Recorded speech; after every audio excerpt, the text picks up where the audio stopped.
दूसरा अध्याय। इसलिए सब प्रकार का बैरभाव और छल और कपट और डाह और निंदा को दूर करके इन बातों को अपने मन से दूर करें। हमें एक दूसरे से शुद्ध हृदय से सरगर्मी के साथ प्रेम रखना है। डाह, जलन, पाखंड, कपट और बुरी बातें बोलना अर्थात निंदा करना अपने अंदर से दूर करें। आगे लिखा है, नए जन्मे हुए बच्चों के समान निर्मल आत्मिक दूध की लालसा करो, ताकि उसके द्वारा उद्धार पाने के लिए बढ़ते जाओ, क्योंकि तुमने प्रभु की कृपा का स्वाद चख लिया है।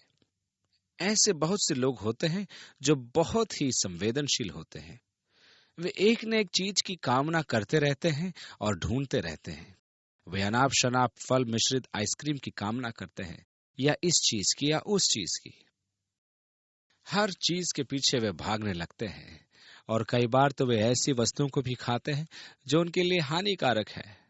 आपको मालूम है कि चीजें स्वादिष्ट हो सकती हैं, ये खाने में उत्तेजक लग सकती हैं, परंतु ये पुष्टिकर या स्वास्थ्य वर्धक नहीं होती, या आपको बलवंत नहीं करेंगी। जब असली जांच आती है तब इसका मूल्य न के बराबर होता है।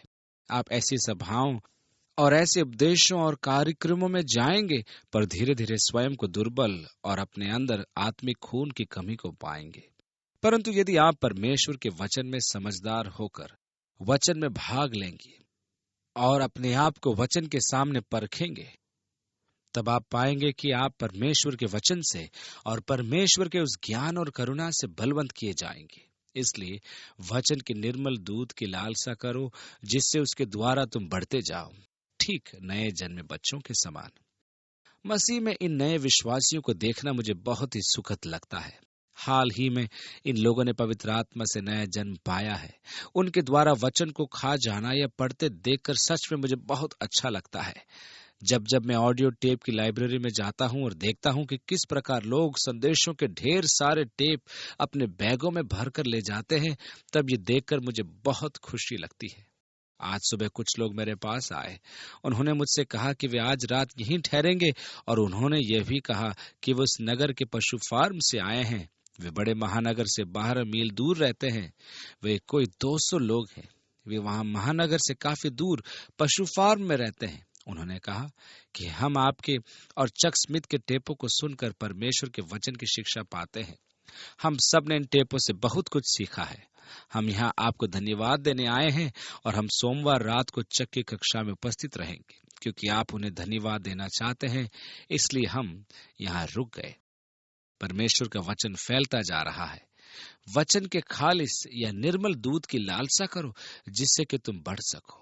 ये परमेश्वर का वचन है जो आपको खिलाया जाता है और आपकी आत्मिक उन्नति का कारण होता है। परमेश्वर के वचन से अलग रहकर आप आत्मिक रूप से बढ़ नहीं पाएंगे। अब मैं इस पर जोर देना चाहूंगा, आप केवल वचन के द्वारा आत्मिक उन्नति का अनुभव कर सकते हैं। यह वह भोजन है जो आत्मिक मनुष्य को खिलाया जाता है। परमेश्वर के वचन से अलग रहकर आप वास्तविक आत्मिक उन्नति का अनुभव नहीं कर सकते।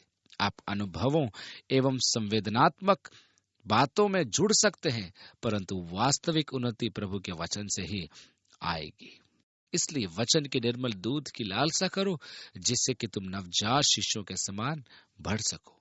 तीसरी आयत में, क्योंकि तुमने प्रभु की कृपा का स्वाद चख लिया है। उस प्रभु के पास आकर, जिसे मनुष्यों ने तो निकम्मा ठहराया, परंतु परमेश्वर के निकट चुना हुआ और बहुमूल्य जीवता पत्थर है। ये मुझे रुचिकर लगता है। यहाँ बड़ा बुजुर्ग सख्त किस्म का मछली पकड़ने वाला पतरस, मेरे कहने का मतलब है नाखूनों के समान कठोर। आपको मालूम है कि अब वो कुछ भी करने के लिए तैयार है, लड़ने के लिए तैयार है। आपको मालूम है कि जब सैनिक यीशु को ले जाना चाहते थे तो उसने क्या किया? उसने क्रोध में आकर अपनी तलवार निकाल दी और चला डाली। क्या वो आपको मालूम है? मेरे कहने का मतलब है वो लड़ने के लिए तैयार था। उसके विरुद्ध तमाम सैनिक खड़े थे। भाई, आप स्वयं देख लेंगे कि वह कैसा सख्त, रूखा, कठोर इंसान था। आप जानते हैं कि वह उतावले किस्म का छटपटाने वाला व्यक्ति था। अब पवित्र आत्मा की बातों पर वो आ जाता है। पवित्र आत्मा का पसंदीदा शब्द बहुमूल्य है। अब ये तो आप जानते हैं कि उस भारी भरकम, सख्त, रूखे व्यक्ति के लिए बहुमूल्य शब्द तो नहीं है। मुझे प्रभु का वो ढंग पसंद आता है जो वो इन्हीं प्रकार के विनोद प्रिय मजाकों में से उसके लिए शब्द बोलते हैं। मेरे लिए एक सुंदर सी बात है कि पतरस यहाँ बहुमूल्य शब्द का उपयोग कर रहा है। मैं सोचता हूँ कि वह स्वयं बहुमूल्य है। इसलिए यीशु के पास आने पर, उसके पास आकर जिससे मनुष्यों ने तो निकम्मा ठहराया, परंतु परमेश्वर के निकट चुना हुआ और बहुमूल्य जीवता पत्थर है यीशु मसीह का बहुमूल्य लहू। अब यहाँ पर यीशु को पत्थर के समान कहा गया है। व्यवस्था विवरण की पुस्तक के 32वें अध्याय में मूसा के गीत में परमेश्वर को चट्टान कहा गया है और मूर्ति पूजकों को अर्थात गैर यहूदियों के ईश्वरों को भी चट्टान के समान कहा गया है, क्योंकि जैसे हमारी चट्टान है वैसी उनकी चट्टान नहीं है। परमेश्वर के लिए चट्टान कहे जाने के अनेक संदर्भ बाइबल में हैं। दानियल की पुस्तक में नबूकदनेस्सर राजा के दर्शन में उसने एक विशाल प्रतिमा को देखा जो मनुष्यों के राज्यों का प्रतिनिधित्व करती थी। बेबीलोन राज्य से आरंभ करके उसके बाद मादी फारसियों द्वारा राज्य पर अधिकार कर लेने, फिर यूनानी, फिर रोमी साम्राज्य, इस प्रकार अंतिम संसार के 10 देशों को देखा। वह इस विशाल प्रतिमा को देख रहा था कि तभी एक पत्थर किसी के हाथ के बिन खोदे पहाड़ में से उखड़ा और उसने लोहे, पीतल, मिट्टी, चांदी और सोने को चूर चूर किया। अर्थात वह पत्थर उस मूर्ति के पांव पर लगा और पूरी मूर्ति चकनाचूर हो गई और वो पत्थर बड़ा होता गया, इतना बड़ा कि एक पर्वत बन गया और उसने पृथ्वी को ढांप लिया। जब प्रभु ने दानियल के द्वारा नबूकदनेस्सर को स्वप्न का अर्थ बताया तो वह पत्थर यह चट्टान यीशु मसीह का आगमन था। वह ऐसी चट्टान है जो हाथों से काटी नहीं गई, जो कि सांसारिक सरकारों का अंत ले आएगी और परमेश्वर के राज्य को स्थापित करेगी, जो संपूर्ण पृथ्वी को ढांप लेगा और जिसका अंत कभी ना होगा। जब मूसा इजरायलियों को जंगल में से ले जा रहा था और वे सब पानी के लिए चिल्ला उठे, तब परमेश्वर की आज्ञा अनुसार मूसा ने अपनी लाठी ली और चट्टान पर मारी और पानी निकल पड़ा। अब पौलुस हमें बताता है कि वह चट्टान जो जंगल में उनके साथ थी वह मसीह था। वही चट्टान तोड़ी एवं कुचली गई, अर्थात क्रूस पर यीशु को चढ़ाया गया कि मनुष्य में जीवन का जल बहने लगे। पानी कहाँ था? वे मर रहे थे। वे जंगल में प्यास के मारे नाश होने को थे, यहाँ तक कि मरने वाले थे, जब तक कि चट्टान से पानी न निकल पड़ा, जीवन का जल। उन्होंने वो पानी पिया और वे बच गए।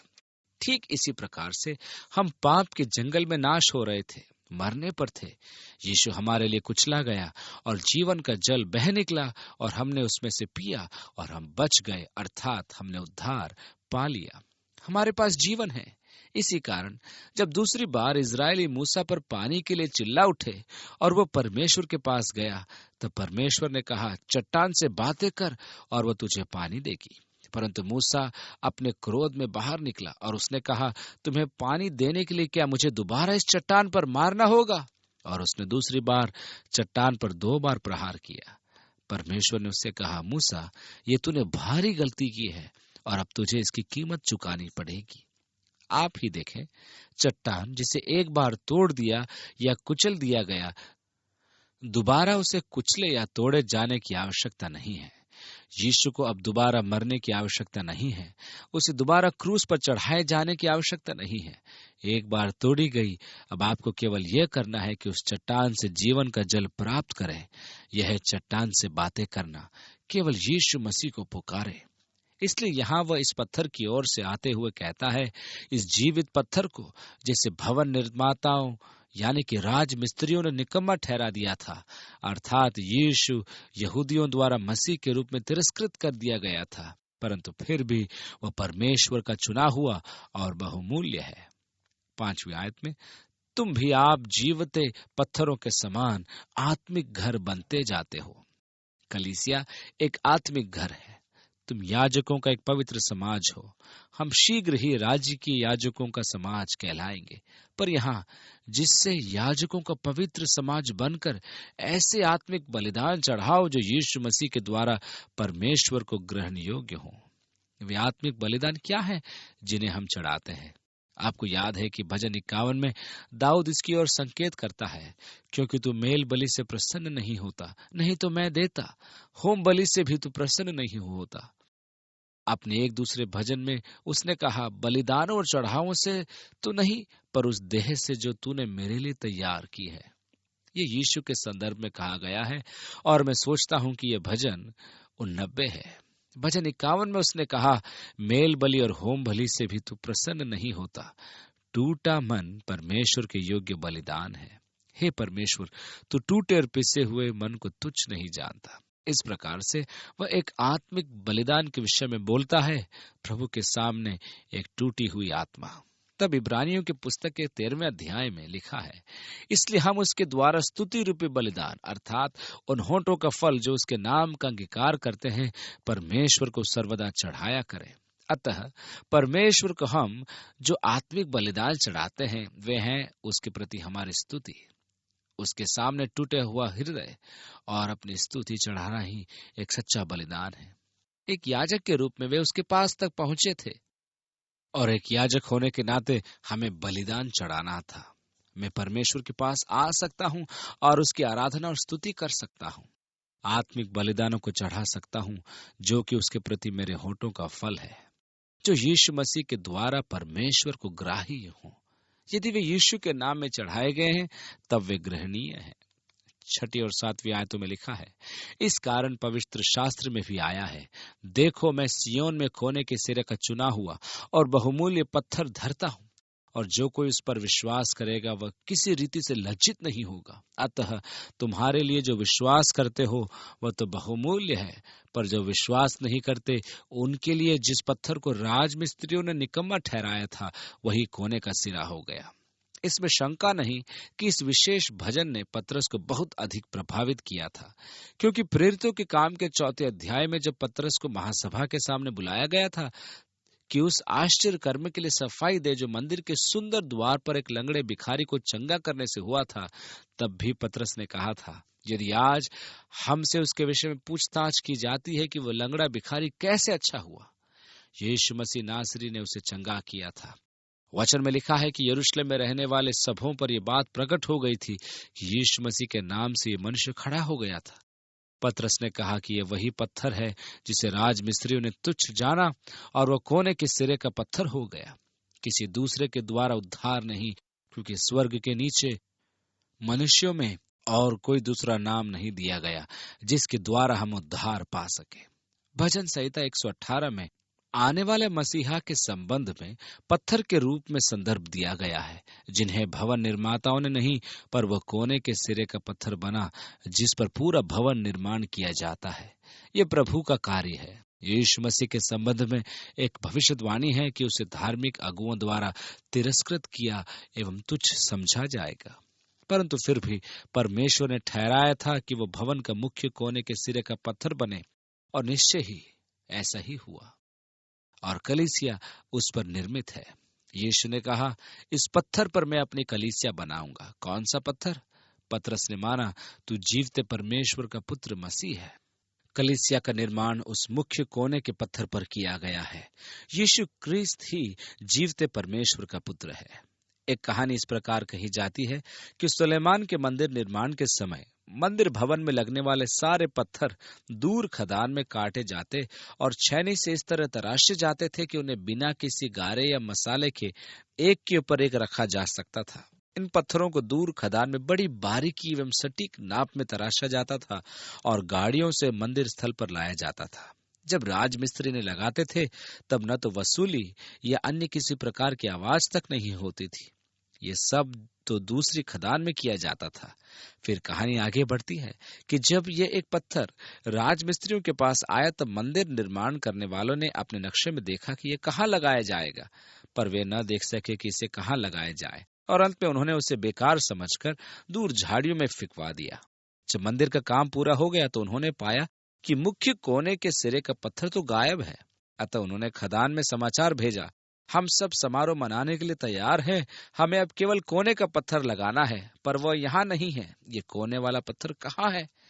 खदान के प्रधान ने उन्हें वापस कहला भेजा कि कोने वाला पत्थर तो पहले ही तुम्हारे पास भेजा जा चुका है। मेरी समान सूची में चिन्ह लगा है कि इसे भेजा गया है। उन्होंने उत्तर दिया, ठीक है, पर वो पत्थर यहाँ नहीं है। हमारे पास ऐसा कोई पत्थर नहीं जो मुख्य कोने का हो। जवाब मिला, नहीं, ये तुम्हारे पास भेजा गया था, तुम ही पता लगाओ कि वो पत्थर कहाँ गया। तब कुछ कारीगर झाड़ियों में ढूंढने गए और इस पत्थर को झाड़ियों में पाया जहां उन्होंने उसे फेंक दिया था। और तब उन्होंने जाना, अरे यही तो वो कोने का मुख्य पत्थर है जो समस्त मंदिर इमारत का मुख्य पत्थर है, जिसे तिरस्कृत कर दिया गया था। इसलिए उस अनुभव से बढ़कर एक दिलचस्प भविष्यवाणी है। वो भविष्यवाणी की मंदिर के साथ क्या किया जाएगा जो कि यीशु में पूरी हुई। निर्माताओं ने तो उस पत्थर को निकम्मा जाना था, परंतु तब भी वह मुख्य कोने के सिरे का पत्थर बना। और जैसा कि पतरस ने कहा, और किसी के द्वारा उद्धार नहीं, क्योंकि आकाश के नीचे और मनुष्यों के बीच में और कोई दूसरा नाम नहीं दिया गया जिसके द्वारा हम उद्धार पा सकें। तथापि दो तरह का प्रभाव, वह कोने का शीर्ष बनाया गया, परंतु तिस पर भी वह ठेस लगने का पत्थर और ठोकर खाने के चट्टान हो गया है। यीशु कोने के सिरे का पत्थर, वह नींव जिस पर कलीसिया का निर्माण हुआ है, पर उस पर भी वह ठोकर लगने का पत्थर है। क्रूसीकरण के कारण यहूदियों ने उसके कारण ठोकर खाई। वे नहीं समझ सके थे कि मसीह को क्रूस पर चढ़ाया जाएगा, और इस कारण उन्होंने इस पत्थर से ठोकर खाई। वह उनके लिए ठोकर खाने की चट्टान बना। पौलुस मसीह के क्रूस पर चढ़ाए जाने के विषय में कहता है कि यहूदियों के लिए वह मूर्खता है, मेरा मतलब यूनानियों की मूर्खता, परंतु यहूदियों के लिए ठोकर, परंतु हम उद्धार पाने वालों के लिए परमेश्वर की सामर्थ है। इसलिए वह उनके लिए जो ठोकर खाते हैं, ठोकर खाने की चट्टान हो गया। 8वीं आयत में आगे लिखा है, क्योंकि वे तो वचन को न मानकर ठोकर खाते हैं, और इसी के लिए वे ठहराए भी गए थे।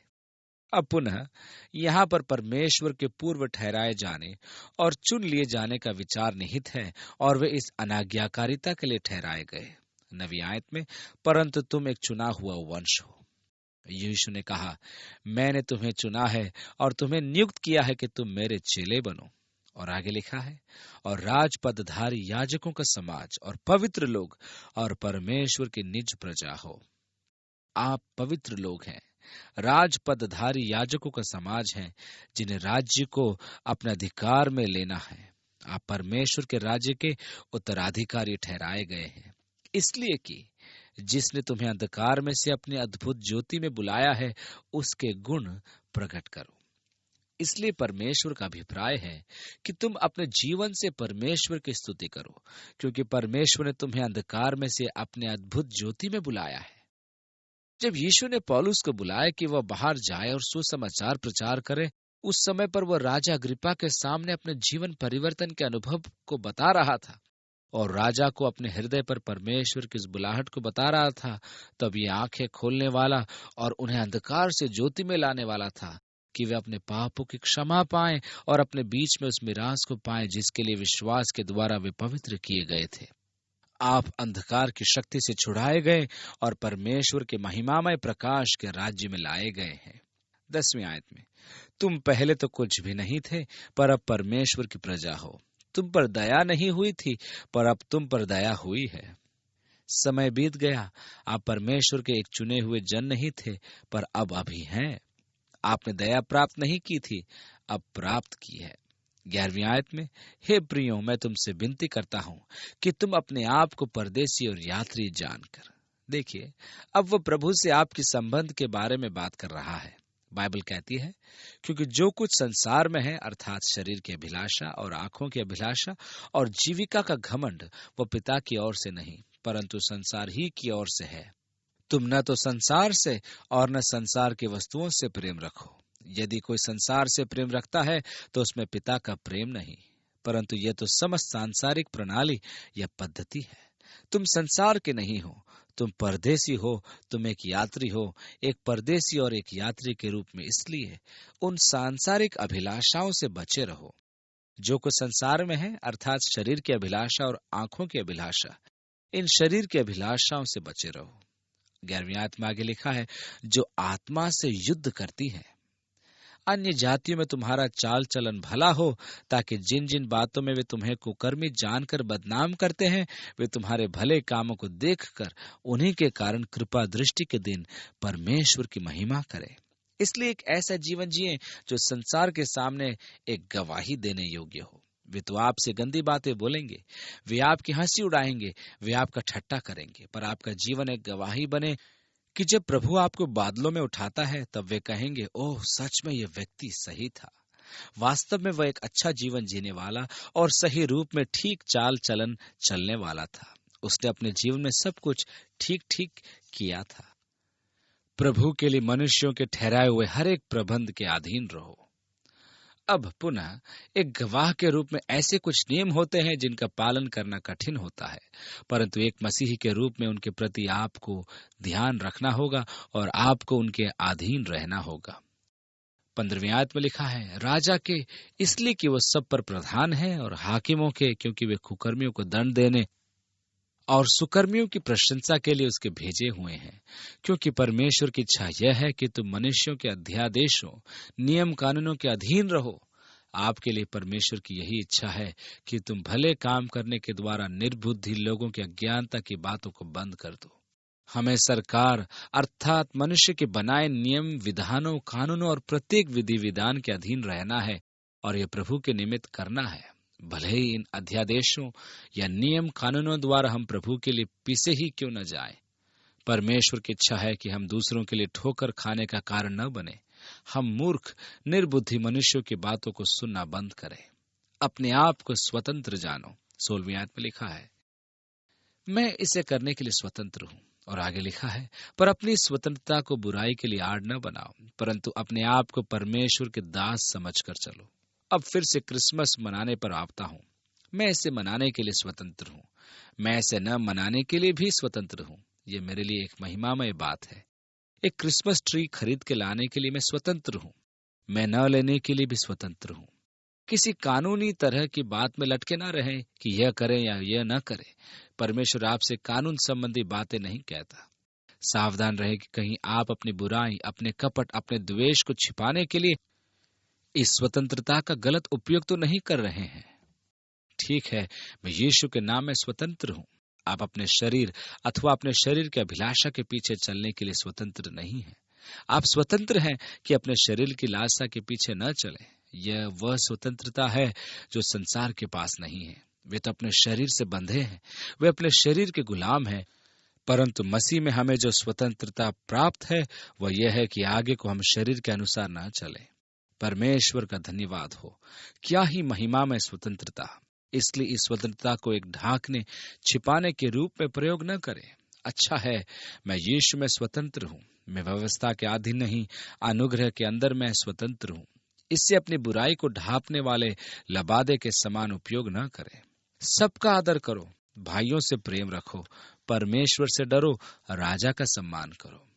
अब विशिष्ट रूप में 18वीं आयत में लिखा है, हे सेवकों, हर प्रकार के भय के साथ अपने स्वामियों के अधीन रहो, न केवल उनके जो भले और नम्र हों, पर उनके भी जो कुटिल हों। क्योंकि यदि कोई परमेश्वर का विचार करके अन्याय से दुख उठाता हुआ क्लेश सहता है तो यह सुहावना है।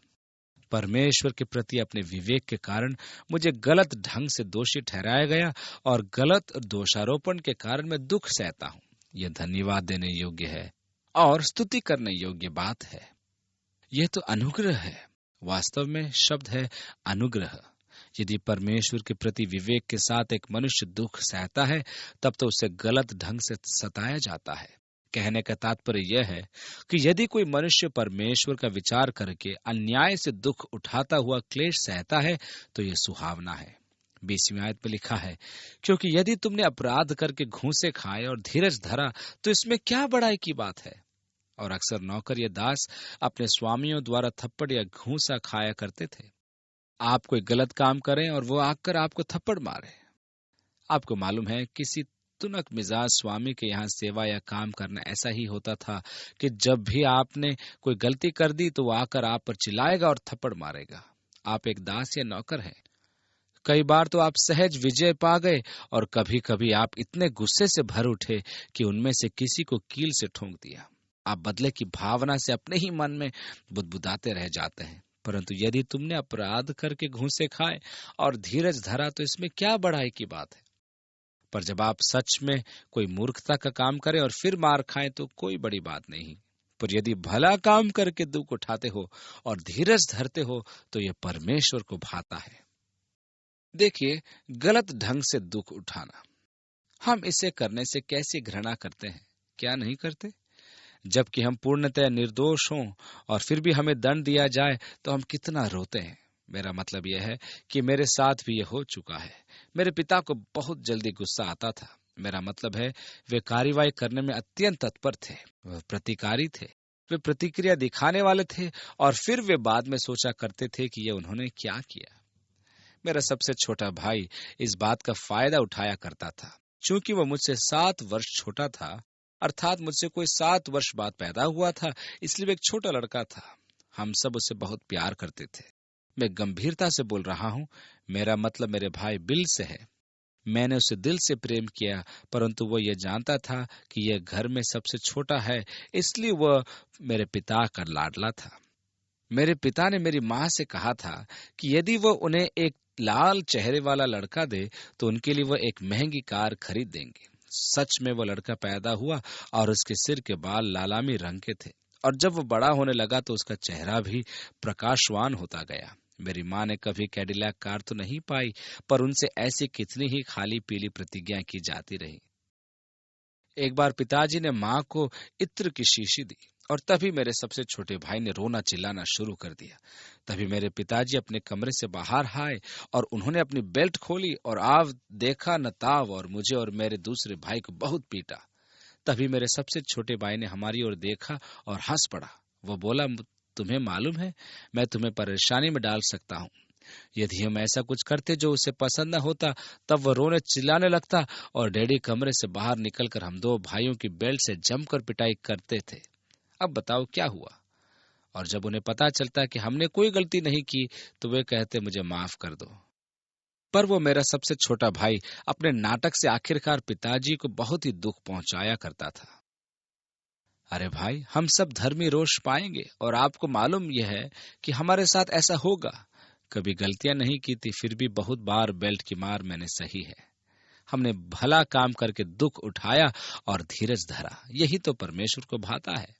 अब पतरस भी कह रहा है, देखो, यदि तुमने मार खाने के योग्य काम करके मार खाई और इसे धीरज से सहा तो क्या भला किया। यह दंड तो आपको मिलना ही था। पर यदि आपने कोई गलत काम न करके मार सही, तब तो यह ग्रहण योग्य है, क्योंकि परमेश्वर के निमित्त तुमने क्लेश या सताव या थप्पड़ खाने को कृपा पूर्वक सहा, क्योंकि उस सहने के पीछे आप निर्दोष थे। यह आपको सहना नहीं था, तो इस पर भी उस सब के विपरीत बेचैनी और धमकियां और यही सब धीरज से सह लेते हो तो भला ही करते हो, और यह परमेश्वर को भाता है। और तुम इसी के लिए बुलाए भी गए हो, क्योंकि मसीह भी तुम्हारे लिए दुख उठाकर तुम्हें एक आदर्श दे गया है। उसने भी हमारे लिए दुख भोगा और अपने दुख उठाने में उसने हमारे लिए एक आदर्श छोड़ा कि तुम भी उसके पद चिन्हों पर चलो। क्योंकि आप देखते हैं, न तो उसने पाप किया और न उसके मुंह से छल की कोई बात निकली। वह गाली सुनकर गाली नहीं देता था। जिस प्रकार भेड़ वध होने के समय और भेड़ी ऊन कतरने के समय चुपचाप शांत रहती है, वैसे उसने भी अपना मुंह न खोला। 23वें आयत में लिखा है, और दुख उठाकर किसी को भी धमकी नहीं देता था। मैं आपके साथ न्याय पाऊंगा। आप न्याय के दंड तक प्रतीक्षा करें। आप जान लें, आप छलनी किए जाएंगे, परंतु उसने धमकी नहीं दी। 23वें आयत में आगे लिखा है, पर अपने आप को सच्चे न्यायी के हाथ में सौंपता था। और यही तो वो बात है, जब हमारे सामने ऐसी बातें आती हैं, तब अपना जीवन परमेश्वर को सौंप दें। मेरे प्रभु, ये सब आपके हाथों में है। और धमकी का जवाब धमकी से न दें। अन्य जाति भी ऐसा करते हैं, परंतु आप उनसे प्रेम करें। जो तुमसे घृणा करते हैं, उनसे आप प्रेम करें। यह है सचमुच परमेश्वर का प्रेम। इसलिए यदि तुम क्लेश या सताव सहते हो तो इसमें क्या है, यह तो हमें सहना ही है। अपना जीवन केवल परमेश्वर को समर्पित करें और प्रभु के हाथ में अपनी सारी समस्याओं को देकर प्रभु के पद चिन्हों पर आप चलें। यदि आप स्वयं अपना बचाव करने के लिए आते हैं, तब परमेश्वर हस्तक्षेप नहीं करता। परंतु यदि आप किसी बात को परमेश्वर को सौंपना सीख जाते हैं और कहते हैं, ठीक है प्रभु, इसकी चिंता करेगा, इसमें कोई फर्क नहीं पड़ता, प्रभु ही इस बात से निपटेगा, तब प्रभु जरूर इस बात से निपटेगा। आप ही इसकी चिंता करेगा। इसलिए वास्तव में उसे अपना जीवन समर्पित करना आप सीखें। इसलिए जो परमेश्वर की इच्छा के अनुसार दुख उठाते हैं, वे भलाई करते हुए अपने अपने प्राण को विश्वास योग्य सिरजनहार के हाथ में सौंप दें। ऐसा 4 अध्याय की 19वीं आयत में लिखा है। यीशु हमारा अच्छा उदाहरण है। उसने मनुष्य के हाथों से अन्याय पूर्वक ढंग से दुख उठाया। हमें उसके पद चिन्हों का अनुसरण करना चाहिए। उस समय भी उसके मुंह से उस समय कोई छल की बात न निकली। जब वे लोग उसे प्रताड़ना दे रहे थे और उसके साथ बुरा व्यवहार कर रहे थे और उसके हाथों पर कीले ठोक रहे थे, उसने अपने मुंह न खोला। उसने कहा था, हे पिता, इन्हें क्षमा कर, क्योंकि ये नहीं जानते कि क्या कर रहे हैं। ये आपके लिए उदाहरण है। यीशु ने कहा, अपने सताने वालों के लिए प्रार्थना करो, अर्थात उनके लिए जो आपको तुच्छता से उपयोग करते हैं। इसलिए आप परमेश्वर के सेवक हैं। उसने धमकी नहीं दी, परंतु उसके हाथ में स्वयं को सौंप दिया, जो धार्मिकता से न्याय करता है। उसने कहा, हे पिता, मैं अपनी आत्मा तेरे हाथों में सौंपता हूं। अब 24वीं आयत में आगे लिखा है, वह आप ही हमारे पापों को अपनी देह पर लिए हुए क्रूस पर चढ़ गया। ये आपके पाप थे जिन्हें यीशु वहां क्रूस पर आपके लिए उठाए हुए सह रहा था। उसमें पाप नहीं था, परंतु आपके पापों के लिए उसने दुख भोगा। क्रूस पर आपके पापों को अपने शरीर में वह सह रहा था, जिससे हम पापों के लिए मरकर धार्मिकता के लिए जीवन बिताएं। उसी के मार खाने से तुम चंगे हुए हो। मैं सोचता हूं कि इस चंगाई को आत्मिक चंगाई तक सीमित रखना गलत है, जैसा कि कुछ लोग कहते हैं।